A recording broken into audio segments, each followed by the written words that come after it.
अस्सलाम वालेकुम नाजरीन, आप देख रहे हैं स्टेट क्राफ्ट और मैं हूं सैयद मुजम्मिल शाह। पाकिस्तान तहरीक इंसाफ का 8 सितंबर का संगजानी का जलसा उनके लिए ये उम्मीद लेकर आया था कि पॉलिटिकल स्पेस में इजाफा होगा, लेकिन इसके कॉन्ट्ररी जितनी स्पेस उनको दी गई, लगता यह है कि वो भी अब रोल बैक हो चुकी है। उसकी वजह यह है कि गुज़श्ता रात को जो पार्लियामेंट के बाहर से तहरीक इंसाफ के रहनुमाओं की गिरफ्तारियाँ हुई, उस पर एक खासा रद्द अमल भी सामने आ रहा है। पीटीआई की लीडरशिप ये कह रही है कि जमहूरियत का 9 मई था, जिस तरह अली मोहम्मद खान साहब ने आज फ्लोर ऑफ द हाउस तकरीर करते हुए कहा।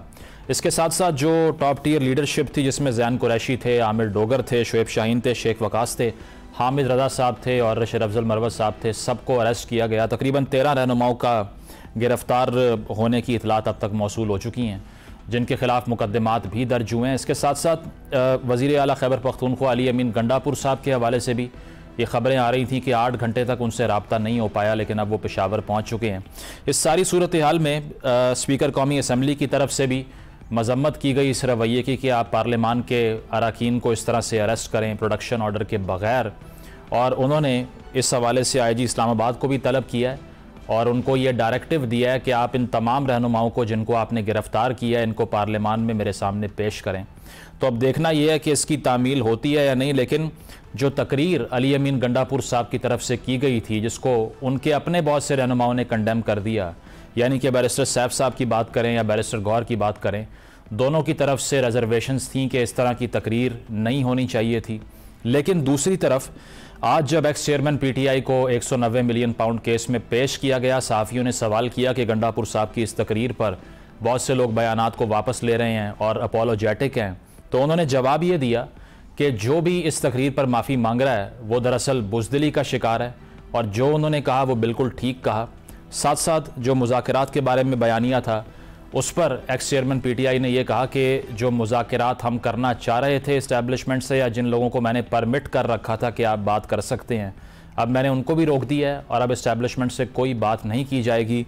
उसकी रीज़निंग उनकी तरफ से ये दी गई कि हमें धोखा दिया गया है, और जलसा जिस तरह से हुआ इसके बाद भी जो कमिटमेंट्स थी और जो बात करने के हवाले से स्पेस बनाने की उनकी तरफ से इशारा था, उसको भी अब रोल बैक किया गया। हमारे खिलाफ क्रैकडाउन हुआ, इसीलिए अब किसी भी किस्म की बातचीत इस्टेब्लिशमेंट से नहीं की जाएगी। इस सूरत हाल में यह डेडलॉक मज़ीद तवील होता हुआ दिखाई दे रहा है और लगता यह है कि पॉलिटिकल टेम्परेचर कम नहीं हो रहा। इसके हुकूमत के लिए क्या इम्प्लिकेशंस होंगे, जो कि मुआशी मसाइल का भी शिकार है, और IMF की ग्रांट के हवाले से भी अब ये खबरें सामने आ रही हैं कि अक्टूबर 2024 तक ये मौखिर हो सकती है। सीनियर कानूनदान पॉलिटिशियन एतजाज़ एहसन साहब हमारे साथ मौजूद हैं। एतजाज़ साहब, बहुत बहुत शुक्रिया आपके वक्त का। तहरीक इंसाफ ने एक्सपेक्ट किया था कि कुछ पॉलिटिकल स्पेस मिलेगी, इस्लामाबाद में जलसा किया उन्होंने, उसके कॉन्ट्ररी हुआ ये कि 13 रहनुमाओं को गिरफ्तार कर लिया है पार्लियामान के बाहर से, जिसकी स्पीकर ने भी आज कंडेमनेशन कर दी। कैसे देखते हैं इस सारी कन्फ्रंटेशन को डेवलप होते हुए? ये दर्जा हरारत तो कम होने का नाम नहीं ले रहा।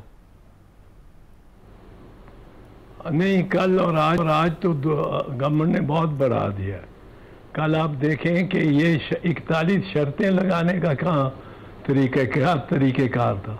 फिर किसी भी पार्टी को जलसा करने दो और उसको एक कोने में वो जाके संजानी, और संजानी से भी कोई पता नहीं उसकी कौन सी वो बकर मंडी के कहाँ, और फिर मतलब है ये तो बेहूदगी है इस इंटीरियर मिनिस्ट्री की, कोई इस किस्म का काम कर रहा है। इंटीरियर मिनिस्टर को कोई शर्म आनी चाहिए, उसको खुद ये सोचना चाहिए कि उसकी पार्टी को या उसको कहा जाए कि इस तरह जलसा करो और 41 शर्तें लगा दो, और उनमें 4 से 7 बजे, ये 3 घंटे में कौन सा जलसा ख़त्म हो जा सकता है? कभी इन्होंने सोचा? ये सियासी नहीं है, ये सियासतदान नहीं है, ये ब्यूरोक्रेट्स के नाम पे चलते हैं। ब्यूरोक्रेट कहता है 3 से 7 बजे तक मीटिंग अगर हो जाए, ब्यूरोक्रेट थका हुआ होता है। ये सियासी लोगों का जलसा। फिर आपने रास्ता ही उनको एक दिया हुआ है, वो घूम घाम के अंदर जाने का, और वो वहाँ पहुँचे भी, वहाँ अपना प्रेजेंस भी दिखाएं, और आप सारी रुकावटें उनके रास्ते में भी डालें, और फिर चाहे पर कल ये मैं कहता हूँ मुझे ये तस्लीम करना पड़ता है, और ये मैं इसमें कोई अमर माने नहीं समझता। कल जलसा जो PTI ने कर दिया है वो उन्होंने सबको जवाब दे दिया। अच्छा, सबको, उनको जिस जिसका सवाल था उनको जवाब दे दिया। बहुत बड़ा जलसा था, बहुत पुरअज़म जलसा था, और उस जलसे में साइज के अलावा और नंबर्स के अलावा एक कंपैक्टनेस थी जो उसमें नजर आ रहा था, और एक उनको कॉन्फिडेंस मिला है। और फिर जो पुलिस ने उन पे शेलिंग कर दी है, और वो पौधे शौधे तो जलते हुए नजर आ रहे थे कि वो अंडर ग्रोथ, वो तो पता नहीं आग किस तरह बुझी होगी, और टीयर गैस शेल फायरिंग किए जा, औरतें हैं, बच्चे हैं, रात का वक्त हो गया हुआ है, सूरज ढल चुका हुआ है, और पुलिस ये करती है। ओ, ये तो मैंने इससे ज्यादा अगर कोई गवर्नमेंट की तरफ से हाई हैंडेडनेस, बेज़ाब्तगी, आइन की तदहीक की अगर कोई मिसाल देखिए तो उसी दिन उसी रात नजर देखने पे आ गई कि मास्क पहन के पुलिस और के बंदे पार्लियामेंट हाउस में दाखिल हो गए और टॉर्चे मार मार के एमएनएस को गिरफ्तार करते रहे। कोई हद है? ये क्या, ये गवर्नमेंट तो बिल्कुल पागल हो गई है। इससे मुझे कोई और जो इस किस्म की कार्रवाई करती है कौमी असेंबली में, स्पीकर को इन सबको अंदर करना चाहिए। अगर स्पीकर अगर गार्डियन ऑफ द हाउस है तो स्पीकर साहब को इन सब बंदों को जो मास्क में आए हैं, जो वहां नजर आए हैं, जिनकी वो ड्यूटी थी पुलिस वालों की, उन सबको अंदर करना चाहिए। जिन्होंने एमएनएस को प्रेमिसेस ऑफ द पार्लियामेंट से गिरफ्तार किया, ये फिर एमएनए क्या रह गया, पार्लियामेंट क्या रह गई? ये गवर्नमेंट ने तो इनको कोड़े मारे हैं पार्लियामेंटेरियंस को, इससे पार्लियामेंट को इतना घटिया काम कभी पार्लियामेंट में नहीं हुआ जितना इस गवर्नमेंट ने कर दिया। एतजाज साहब, ये सारा जो कार्रवाई हुई है इसको एक लेजिस्लेटिव बैकिंग भी हासिल है ना। उजलत में कानून साजी होती है, 3 घंटे की परमिशन, और विदाउट परमिशन जलसे पे 3 साल कैद की सज़ा। इस तरह की जो कानून साजियाँ की जा रही हैं, इसको आप कैसे देख रहे हैं? क्योंकि इससे तो जवाज़ मिलेगा कि आइंदा से आप मजिस्ट्रेट की परमिशन के बगैर कोई भी सियासी एक्टिविटी कर ही नहीं सकते। नहीं, खत्म हो गए आप। और जिस तरह इन्होंने उस पर रिएक्ट किया है कि उसको वो कानून कल पास हुए और आज उसको इन्फोर्स किया जा रहा है, despite rights having accrued under the old law. Old law के तहत आपने एनओसी दिया हुआ है, एनओसी दे के आपने उनको बड़ा राजी किया हुआ है। एनओसी भी किस तरह दिया है कि आपको 22 अगस्त को यह मसला हो गया था कि मुल्ला भी आ गए थे और आप उनको प्रोटेक्ट भी करना चाहते थे, उनको इजाजत भी देना चाहते थे, और आप एक और पार्टी जो रिलीजियस पार्टी नहीं है, पीटीआई, पीपुल्स पार्टी, नून लीग, ये रिलीजियस पार्टीज नहीं है, चाहे वो कितना हम उनको लेबल लगाएं। अब उनमें से एक ऐसी पार्टी, और जो मकबूल पार्टी है, वो आप माने या ना माने, वो उसको आप उसके चेयरमैन को, ये कहते हैं बानी चेयरमैन ही का, उसको सारे बानी चेयरमैन इमरान खान को उठाया जाता है सुबह 6 बजे और कहा जाता है आपसे मिलने आ रहे हैं मेहमान। 6 बजे तक तो दरवाजा प्रेसिडेंट ऑफ पाकिस्तान भी नहीं खुलवा सकता जेल का, होम सेक्रेटरी खुलवा सकता है या आईजी प्रिजन, वरना खुल ही नहीं सकता। उस वक्त तो दरवाजा खोला जाता है। ये इनको मुश्किल पड़ी हुई है गवर्नमेंट को, ये उसको सवाती साहब को मिन्नत उनकी करके लेके आते हैं कि बाकी कोई चेयरमैन से ये इमरान खान से बात करने को तैयार नहीं था कि जलसा मुलतवी किया जाए। उसने अपने ऊपर लिया। इमरान खान ने भी देखा, मैं समझा कि नेशनल इंटरेस्ट है, उसने देखा, और इन्होंने वादे किए सारे कि 22 को आपका जलसा भी कराएंगे, 22 को आपका एनओसी भी देंगे, 22 को आपकी जो आप सिलेक्ट करेंगे स्पॉट वो भी देंगे। ये क्या झूठ और मुनाफिकत है। अब फिर जब 22 तारीख को जब 8 तारीख आती है, हर चीज से मुकर जाते हैं।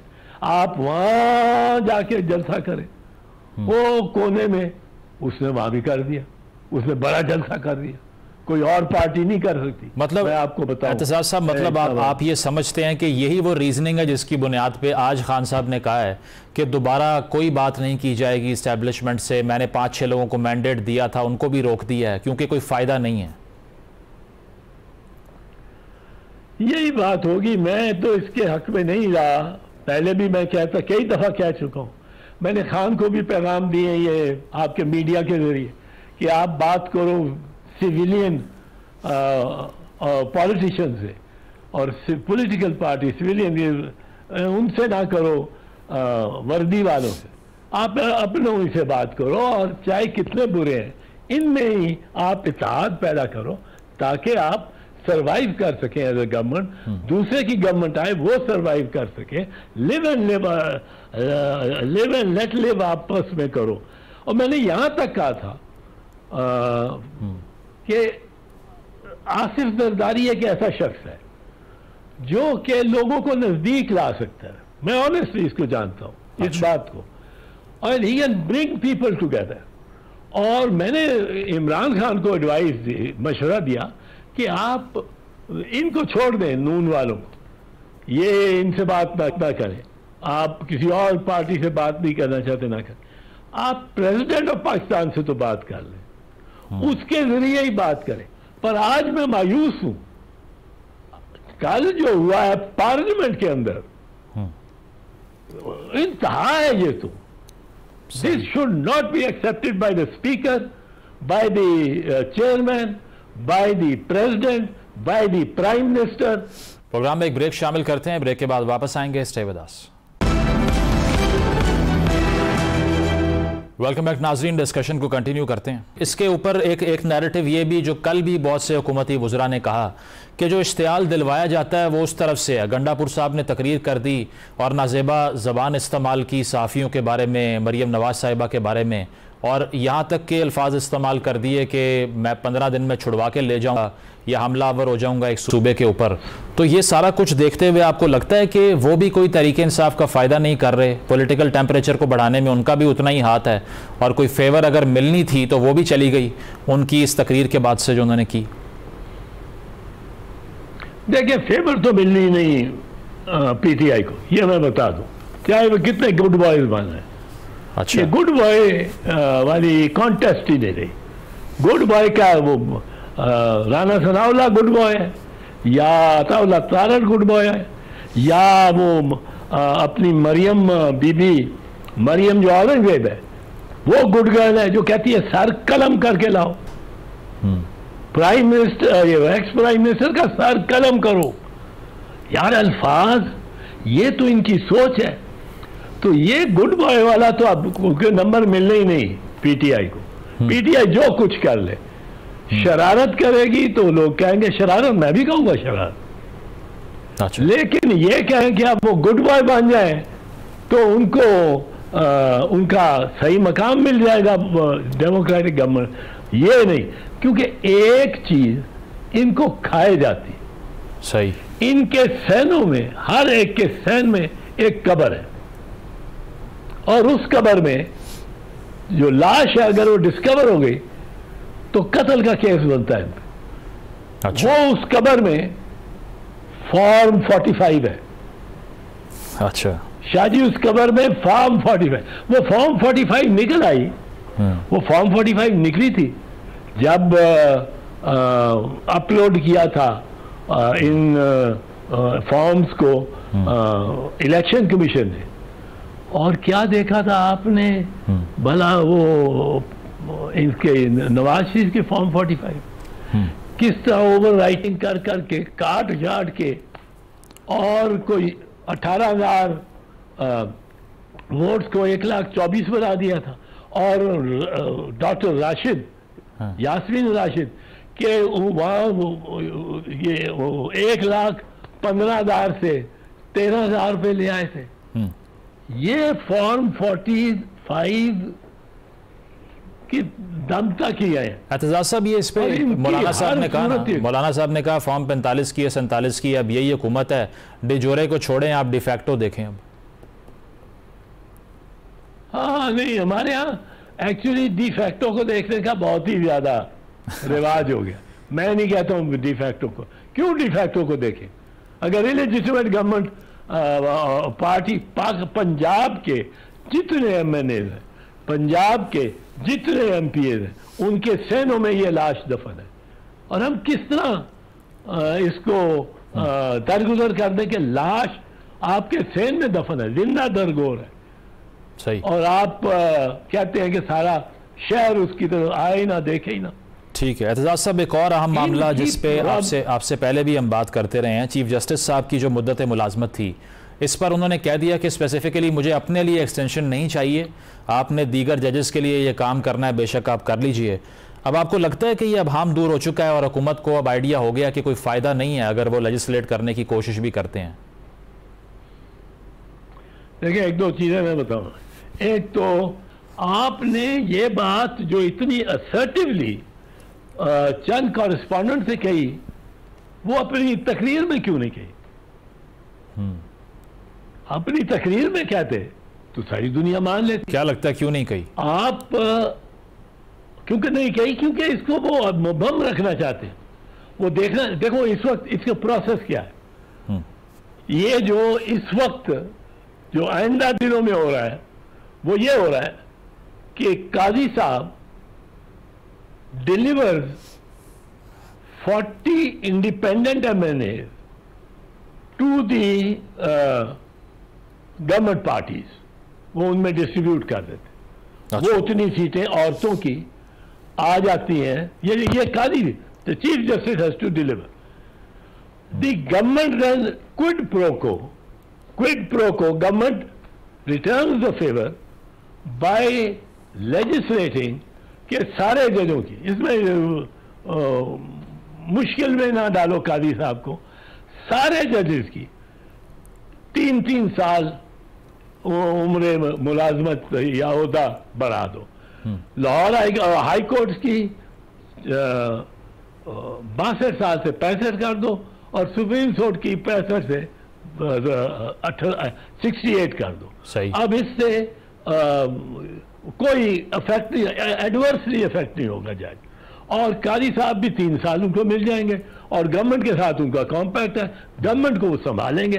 पर एक बीच में प्रॉब्लम है कि काजी साहब जब तक ये फैसला करते हैं कि आइन में तरमीम कर हो गई और अच्छी हो गई, ठीक हो गई और नंबर्स पूरे हो गए, उस वक्त तक उनको कोई इख्तियार नहीं बेंच बनाने में। वो उन 3 जजेस को है, उसमें कोई उनको ये इख्तियार नहीं कि वो अपने 7 जजेस अपने को साथ के अपने हम ख्याल जजेस बिठा के और आइन के मकसद के मुताबिक या आइन के तहत वो ज्यादा एम्पावर कर दें पीडीएन की पार्टीज को और उनको मेंबर्स दे दें। ये उनके पास नहीं, जब तक आइन में तरमीम करने की पावर ना आ जाए। आज एक और तरमीमी बिल आ गया ना, वो जजेस की तादाद बढ़ाने का, कि 17 से 23 कर रहे हैं। रीजनिंग ये मैं यही कह रहा हूं, मैं यही कह रहा हूं, मैं कह रहा हूं फर्स्ट स्टेप इज कि काजी साहब गिव्स द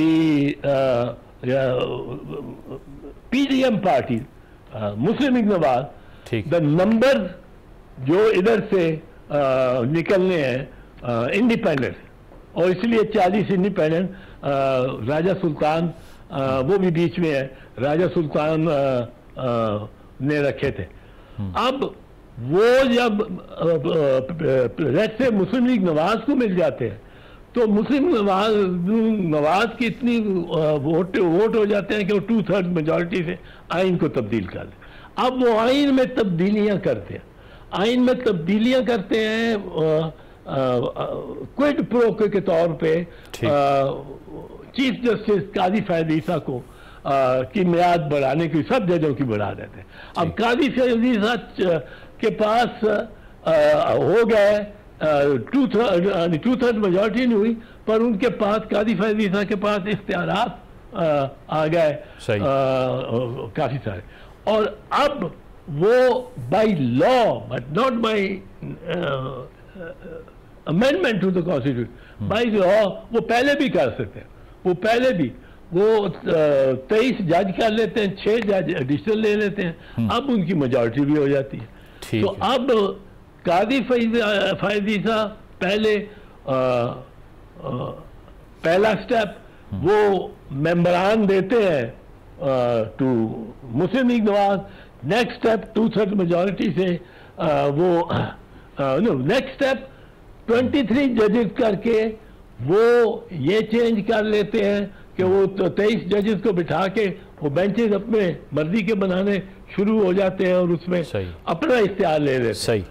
और इसमें इस दौरान नेशनल असेंबली उनको अमेंडमेंट टू द कॉन्स्टिट्यूशन करके उनकी मियाद बढ़ा दे। मतलब आपको लगता है कि हुए लगते हैं आपको लगता है कि अब भी अब हाँ है उनकी रिटायरमेंट और एक्सटेंशन के मामले पर। बहुत बहुत शुक्रिया एतजाज हसन साहब हमारे साथ मौजूद। एक ब्रेक शामिल करते हैं, ब्रेक के बाद वापस आएंगे। Stay with us. Welcome back नाजरीन। जो तहरीक इंसाफ के रहनुमाओं की गिरफ्तारियां हैं, अरकान पार्लियामान की गिरफ्तारियां हैं, इसका जमहूरियत के लिए क्या रिपरकशन हो सकता है, इस पर बहुत तवील बहस हो रही है। और साथ साथ ये कि आज हमने ये भी देखा, ये लेजिस्लेशन भी मूव कर दी गई है कि जजेस की जो रिटायरमेंट की उम्र है इसको बढ़ाया जा रहा है। तो एक्सटेंशन का जो सवाल था जिसको चीफ जस्टिस साहब भी डिनाई कर चुके हैं, गवर्नमेंट भी इस पर कोई क्लैरिटी से जवाब नहीं दे रही। इस पर गुफ्तगू का आगाज़ करते हैं। पैनल हमारे साथ मौजूद है। अजहर सदीक साहब ज्वाइन कर रहे हैं, तहरीक इंसाफ के रहनुमा हैं। कैसर अहमद शेख साहब मौजूद होंगे, वफाकी वज़ीर हैं। आप दोनों का बहुत बहुत शुक्रिया। अजहर साहब ये बताइएगा, अब आपके रहनुमाओं की जो गिरफ्तारियाँ हैं इस पर अयाज सादिक साहब ने भी ये कहा कि प्रोडक्शन ऑर्डर मैं जारी करूँगा और IG इस्लामाबाद से भी सवाल किया है। आपको क्या लगता है कि अगर कस्टोडियन ऑफ द हाउस की ये पोजीशन है तो उसके बाद कोई जवाज़ अगर नहीं बचता आपकी पार्टी के रहनुमाओं को जेल में रखने का, तो फिर क्या स्ट्रेटजी है PTI की, या फिर आप अब भी यही समझते हैं कि सब कुछ गवर्नमेंट के डायरेक्टिव पे हुआ है जो कल रात हुआ? इसमें तो कोई शक नहीं है ना। ये तो जलसा हो जाने के बाद हमें पता था ये सारा कुछ होगा। We know it very well कि ये हालात जिस सिमत में जा रहे हैं, ये पॉसिबिलिटी यही होनी है। और ये अब अपना speaker is on board. Speaker ने अब खुद मान लिया इस बात को, तो उन्हें बताया गया था और उन्होंने कहा था बाहर से आप गिरफ्तार कर लें। भाई first of all custodian of the house आप हैं, आपको ये रवायत कायम करनी है कि आपका मेंबर को इलीगल हरासमेंट ना हो। सेंसिटिविटी क्या रहेगी आपकी? वो बात देखें, उसने आना है आपके हाउस के इजलास के लिए और आप उसको एक ऐसे फ्रिवलेस मुकदमे में गिरफ्तार कर रहे हैं जिसका ना सारा है, ना मुंह है, ना पाँव है। यानी 6:30 बजे की एक FIR दर्ज की जाती है, 7 बजे का पैन। फर्ज करें NOC की वायलेशन भी है, अगर NOC की वायलेशन है वो 780 कैसे लगती है, इलीगल असेंबली कैसे लगती है? कोई भी जलसा जुलूस अगर हो, अगर आपने कंटेनर लगा दिए, रास्ते बंद कर दिए, आपने कोई जगह नहीं छोड़ी, जरा पहले आप तो देखें कि आपने कंडीशन ऑफ दी NOC पूरे किए, नहीं पूरे किए। आपने फिर आपने वहाँ होटल बंद कर दिए, रेस्टोरेंट बंद कर दिए, खाना नहीं देना बंद किया, लोगों के रास्ते बंद करके लोग पैदल वहां तक पहुंचे हैं। तो आपने तो लोगों को तंग किया, फंडामेंटल राइट्स जितने आप लोगों ने डिस्टर्ब किए हैं, तो वो तो इतनी आसानी से नहीं है। अब यहाँ जो है हमारे पास देखिए 2 रेमेडीज हैं।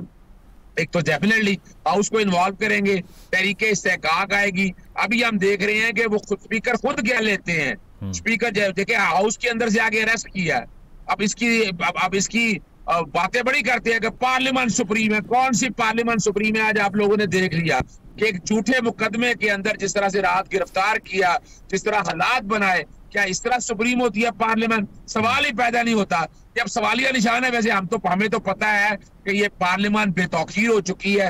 ये पार्लियामेंट सियासी पॉलिटिकल इंजीनियरिंग के लिए कभी आज तक नहीं हुआ कि पार्लियामेंट पॉलिटिकल इंजीनियरिंग के लिए इस्तेमाल हो रही हो। वजह क्या थी कि वो जजेस की तादाद बढ़ानी थी, वो बिल के लिए बंदे पूरे नहीं थे उनके। उन्होंने कहा चले हम पे इल्जाम होता था कि कानून बनाने के लिए, बंदे पूरे करने के लिए, लेकिन इस तरह बंदे हमारे हाथों में पूरे नहीं होते थे। अब तो बंदे पूरे किस तरह किए जा रहे हैं वो आप खुद अंदाजा लगा लें। ये एक अच्छा प्रेसिडेंट सेट नहीं कर रहा, आप करते रहे सेट। कल आपने भी आना है, इसी ट्रैप में फंसना है। आपको किसने कहा कि ऐसे गैर जमहूरी रवैये को आप फेवर करें, प्रमोट करें? आप जो कर रहे हैं गड़े खोद रहे हैं आपके लिए, और ये गिरेंगे आप, इसमें याद रखिएगा। हम इस मामले को भी लेकर गए हैं और हम मुतालबा भी कर रहे हैं। हम कमेटी से मुतालबा कर रहे हैं कि इसका थ्रू वोटो लिया जाए, बंद की जाए ये पॉलिटिकल विक्टिमाइजेशन। भाई खांसे तो पर्चा हो जाए। यानी बड़ी मजेदार बात है। उससे किसी ने पूछा कि जनाब वो अलीमन गंडापुर ने ये धमकी दी है, वो मैं क्या भाई सियासी पॉलिटिकल है, लेकिन वो जुर्म नहीं हो सकता काबिल तसद्दादी। चलिए इस पे गंडापुर साहब की जो तकरीर है ना, गंडापुर साहब की तकरीर के जो कंटेंट्स हैं उस पर मैं आता हूँ। कैसर साहब, आप भी रुकने पार्लिमान हैं, वफाकी वजीर हैं। अब ये बड़ा काबिल मजम्मत है कि जिस तरह से अली मोहम्मद खान साहब ने भी आज कहा कि हुजरों से और किसी को मस्जिद से, किसी को पार्लिमान की हदूद से गिरफ्तार किया है पुलिस ने, तो फिर अगर रिप्रेजेंटेटिव जिनको अवाम ने लाखों वोट देकर पहुंचाया है पार्लियामान में, उसको इस तरह से ट्रीट किया जाएगा तो आम आदमी की प्लाइट फिर क्या होगी? आप कंडेम करते हैं जो कुछ हुआ कल रात को? देखिए वो आज स्पीकर अजहर साहब आपकी तरफ मैं आता हूं। कैसर साहब से सवाल किया है मैंने। जी कैसर साहब। हाँ, ये आज तो पूरी डिस्कशन हुई। अली मोहम्मद साहब ने भी बात की, राना साहब ने भी फ्लोर पे काफ़ी तफसील से बात की। अब और फिर स्पीकर साहब ने उसका एक्शन ले लिया और वो प्रोडक्शन ऑर्डर की भी आप खुद ही बता रहे हैं, और आईजी को भी उन्होंने पता किया कि क्यों इस किस्म का वाक़या हुआ। उन्होंने तो बड़ा तफसील से कहा कि मैं खुद मुझे तकलीफ़ हो रही है, शर्मसार हूँ मैं कि क्यों मेरे स्पीकरशिप में ये हुआ। अब ये स्पीकर साहब को भी उसी तरह मतून कर रहे हैं। ये इनका रोला यही है, ये तो कोई किसी को बख्शते नहीं है, इनके अलावा कोई और दुनिया में सही हो ही नहीं सकता, सिर्फ यही है। बाकी अब जो गंडापुर ने जो गलीज अल्फाज इस्तेमाल किए, किस मौजूद मुआशरे में आप इस्टेब्लिशमेंट के एक तरफ तो कहते हैं हम बात ही इस्टेब्लिशमेंट से करेंगे, दूसरी तरफ आप इस्टेब्लिशमेंट के बारे में इस किस्म की बातें कर रहे हैं। फिर लेडीज़ का जो कहा, कल सारा मीडिया नाराज था, खुद इन्होंने माफिया मांगी हैं वहाँ पे असेंबली के अंदर। उमर अयूब साहब ने भी और सब ने मीडिया से और बड़ी मुश्किल से आज आपसे नाराज है। उसकी वजह है कि जिस नौयत की कार्रवाई हुई है वो तो सारा ट्रेजेक्ट्री रिवर्स हो गई ना उसकी। गंडापुर साहब ने अगर वो सब बातें की जिसकी हमने भी मजम्मत की, तो डेफेमेशन लॉ लगना चाहिए, कोई और कानून का इतलाक होना चाहिए, या ये रिजल्ट होना चाहिए कि अरकान पार्लियामान को उठाकर ले आए पुलिस जाके। तो उसका तो मैंने तो क्लैरिफाई कर दिया ना, क्या हो खुद तो उसका एक्शन ले लिया ना। उसका स्पीकर साहब ने या तो एक्शन ना लिया हो, फौरी तौर पे एक्शन लिया, और ख़ुद उन्होंने भी कहा कि मैं खुद इसमें मुझे अफसोस हो रहा है कि ऐसा वाक़या मेरी स्पीकरशिप में क्यों हुआ। और फिर फौरी एक्शन में उन्होंने आईजी से भी एक्सप्लेनेशन कॉल कर ली। अब और बताइए आपके ख्याल में क्या गलत हुआ है? वो कौन नहीं कह रहा कि ये जो वाक़या हुआ है ये नहीं होना चाहिए था, हम सब इसको मान रहे हैं। अब असेंबली जो है ना, बात है कि दोनों तरफ से ताली तो दोनों हाथ से बजती है ना। ये लगे रहे जो मर्जी इनके दिल में आए करते रहे, ये अभी भी कह रहे हैं जो जिस किस्म के अल्फाज जो मर्जी कहते रहे, इनके अलावा कोई और सच्चा हो ही नहीं सकता। भाई ये इस तरह सियासत कोई अपना मुल्क को चलाने की, जो लोगों के मसाइल हैं उनकी कोई बात करे, कोई बैठ के, यार हम बार बार कह रहे हैं कि आइए बैठिए डायलॉग करें ताकि मुल्क आगे बढ़े। ठीक है, यही झगड़ा ही करना है तो फिर क्या रह जाएगा। वो अब ये कह रहे हैं कि आपके साथ भी ये होगा, ये दुरुस्त बात कर रहे हैं। हम इनको कहते थे कि आपके साथ भी ये होगा। जब राना सनाउल्लाह को जो जिस किस्म के इल्ज़ामात लगाए गए और फिर कस्में उठाई गई वहाँ पे कि ये बिल्कुल ठीक सच्ची बातें हैं, अब क्या निकला उसमें। तो ये एक दूसरे से क्यों हम इंतकामी कार्रवाइयाँ इस तरह की कर रहे हैं, सबको होश के नाखल लेने चाहिए। अच्छा। नहीं तो ये पार्लियामेंट तो आप दुरुस्त कह रहे हैं, ना पार्लियामेंट का वकार रहे, ना हमारे मुल्क का कहीं वकार रह गया है। जो कुछ हम बातें कर रहे हैं उधर एक दूसरे के खिलाफ, ये सिर्फ जाती बातें हैं। हम जाके वोट तो मांगते हैं लोगों को, जब जाते हैं ना इलेक्शन में। मैं 93 से इलेक्शन लड़ रहा हूँ, कितनी बार मैं पार्लियामेंट का कौमी असम्बली का मेंबर बना हूँ। मुझे तो पहले कभी, मैं खुद शर्मिंदा हूँ कि ऐसी असम्बलियाँ जिसमें सिर्फ झगड़ा है और कोई बात ही नहीं है, लान तान है और सिर्फ बेहुदा गुफ्तगू है। कौन सी कंस्ट्रक्टिव बातें हम कर रहे हैं, कौन से मुल्क की इंप्रूवमेंट की कर रहे हैं। एक दूसरे पे नहीं होना चाहिए, सब नहीं होना चाहिए। ना इस कदम के जलसों में बात होनी चाहिए, ना ये असम्बली के अंदर ये कार्रवाई होनी चाहिए थी। मैं बिल्कुल आपसे एग्री करता हूँ। सही। अजहर साहब, ये आपने पहले तकरीर का भी जिक्र किया गंडापुर साहब की, अब उस पर PTI के अंदर दो किस्म के ओपिनियन सामने आ गए हैं। क्योंकि अगर बैरिस्टर गौहर की, बैरिस्टर सैफ की बात करें, वो कंडेम कर रहे हैं, वो कह रहे हैं नहीं होना चाहिए था। खान साहब ने कह दिया कि जो गंडापुर साहब ने कहा है वो बिल्कुल ठीक है, और इसी तरह सलमान अकरम राजा साहब ने भी उसकी तायीद कर दी। तो अब किसकी बात सुने? दोनों जो रैंक्स हैं वो पीटीआई से ही हैं। ये तो बात है कि मैंने आपके सामने रखा कि गंडापुर साहब ने क्या ऐसा कर दिया। फर्ज करें डेफेमेशन की है ना, तो डेफेमेशन के तहत कानून जाए, लेकिन वजह क्या है? तो आपको पता है शायद जो अल्फाज इस्तेमाल किए हैं, क्या उसकी सजाए मौत है? अच्छा मैं बताता चलूं आपको, पूछना भी था जनाब, जैसे वो मुस्कुराती रही, वो हंसती रही, और ये दहशतगर्दी बना दी उन्होंने। यार खुदारा यार, ये कहाँ गया जमहूरियत का उसद? और भाई ये गुफ्तगू होती रहती है पार्लियामेंट के अंदर, क्या माजी में भूल जाए? माजी में क्या क्या अल्फाज मैंने कहा था कि बेनजीर भुट्टो साहिबा के बारे में क्या कहा गया, यानी खुदारा यार। और ये और दूसरा जो है ना, ये हमें सिखाएंगे कैसी तहजीब नजर आ रही है आपके सामने। कल क्या किया इनका? एक पॉलिटिकल एडवाइजर था, वो क्या नाम है उसका, कौसर का आगे पता नहीं क्या, कहाँ से उसके आ गया वो आगे दादा लगाए, उसने मुझ पर हमला कर दिया। मैं चाहता तो मैं ही सकता था, मैंने भी ऐसे कर सकता था, मैंने नहीं की। यानी वो इंतजार बनाना वाले इंतजारी ट्रोलर ये है, और ट्रोलिंग के ऊपर क्या कुछ हुई है। खुदारा इस माशरे में अगर आप आगे लेके जा रहे हैं, आदम बर्दाश्त कर आपको पैदा करना है। आपने क्या कर दिया 2.5 सालों से? 2.5 सालों से हमारी खवातीन के साथ जुल्म, बच्चों के साथ जुल्म, जिसको चाहे उठा के ले जाए, डिटेंशन जारी कर रहे हैं। लोगों के साथ इतना जुल्म किया, तारीख में इतना जुल्म कभी नहीं हुआ। क्या उसमें भी ना बोले हम? भाई इमरान खान पर्चे दर्ज कर दिए, अभी आपके सामने तोशा खाना नहर से निकल के FIA में आ गया। 9 महीने अपना हफ्ते वाले दिन जमानत मैं खुद गया, वो 3 दिन प्रोसिक्यूटर रखे हुए हैं, कोई एविडेंस नहीं है। दूसरा मेरी साहब मुकदमा में स्टार्ट हो गई, तो क्या कहें? अजहर साहब फिर अजहर साहब वे फॉरवर्ड बताएं ना, अब 21 सितंबर को लाहौर में जलसे के लिए कोई दरखास्त दे रहे हैं, कोई करना है वो, या फिर ये सारा क्रैकडाउन देख के अब रीस्ट्रेटेजाइज करेंगे आप? देखें, पहली तो बात बड़ी बात ये है, दरखास्त हमने ऑलरेडी दे दी हुई है, मामला हाईकोर्ट में भी गया था। ये दे ना दे मुझे ये बताइएगा, फंडामेंटल राइट की बात है। मेरे दोस्त बैठे हुए साथ शेख साहब भी, वो भी बताए क्या जमात इस्लामी ने क्या तहरीक लब्बैक पाकिस्तान पार्लियामेंट के सामने मजहबी जमातें आ गई। अभी कल ये जो है हम उसको सपोर्ट करते हैं, मैं अब उसे रिसालत पर वो देखे, कोई आपने कंटेनर देखे, 23 जगहों पे कंटेनर लगाए हुए थे। जलसा हम जरा उठा कर कहा किसी अपना वो पंजाबी से कहते हैं मवेशी मंडी में जगह दे दिया आपने। आप क्या चाहते हैं? हमारा खुदाना हमारा बुनियादी है, क्या फंडामेंटल राइट है?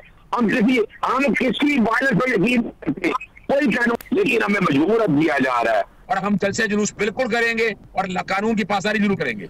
नहीं, और ये जो सवाल है कि जो बात की गंडापुर साहब ने एस्टेब्लिशमेंट के हवाले से, आपकी अपनी पार्टी के कुछ लोग उसको कंडेम कर रहे हैं, कुछ तायीद कर रहे हैं, वो सही थी या गलत थी ये बता दें। पर्चों की बात उससे मुख्तलिफ है, वो अलग है। आपको याद रखिएगा, हमारी एस्टेब्लिशमेंट में अगर मुल्क को कौम के लिए चीजें बेहतर की जा रही है, उन्होंने आके कहा, वो इमरान खान साहब ने बता दिया, जो कोई भी गया मुझे इससे गर्ज कोई नहीं है। उन्होंने कहा कि एक तरफ मैच हो रहा है, दूसरी तरफ मजहबी जमातें आ गई हैं, अगर आप भी सड़कों पे निकलेंगे इंतशार हो जाएगा। हालांकि दोनों का दूर दूर तक 22 तारीख वाले दिन मैं लाहौर से मोटरवे पे गया, 12 जगह ब्लॉकेज मिली। मुझे जाना था